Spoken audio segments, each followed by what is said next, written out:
Depot in Los Angeles, and the operation had been deemed Operation Trojan Horse. In the video we're showing you, obtained by CNN, shows Border Patrol agents loading into the back of a Penske truck just before the raid got underway. And the LA Times reports that the driver of the truck pulled up and told day laborers outside the store he was looking for workers. Then agents jumped out the back of the truck. 16 people were arrested.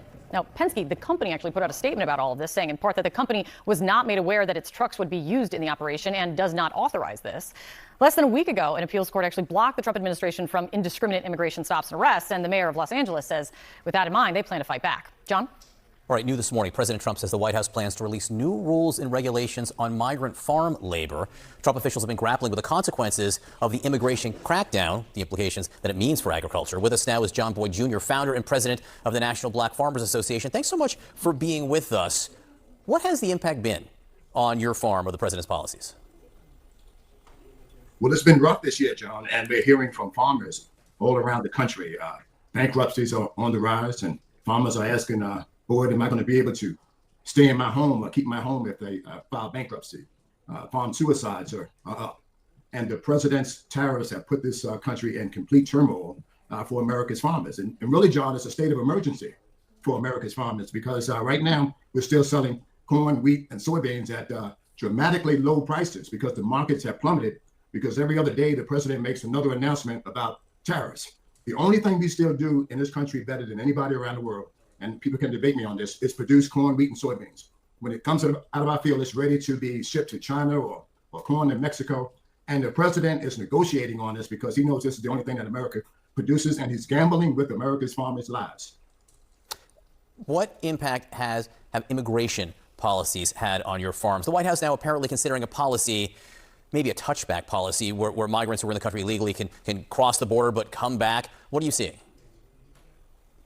Well, I tell you, John, you don't know what the president is going to do because just a week or so ago, he was herding up migrant workers from farmers, riding through their fields and chasing these persons and treating them, John, almost as if they're livestock. And I mean, if anybody's old enough to remember Jim Crow and my grandparents were sharecroppers in this country.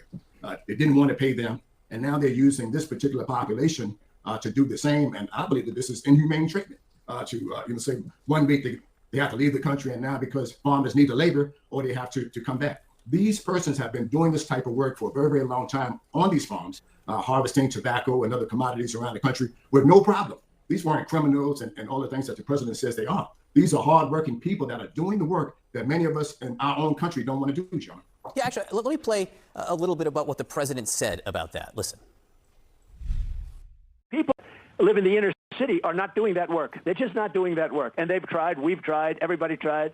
They don't do it. These people do it naturally. I said, what happens if they get it to a farmer the other day? What happens if they get a bad back? He said, they don't get a bad back, sir, because if they get a bad back, they die. They do it naturally, he said. What did you hear in that? And they die, and it's comments like that have made race relations very difficult under this presidency. And I'm going to tell you on this show today, the president's going to be on the wrong side of history. Maybe not today or tomorrow, but this is the wrong way to treat a human being, whether you like the immigration policies or not. And we all know that the immigration, needed some changes, but this isn't the way to do it, the way that the president is doing it.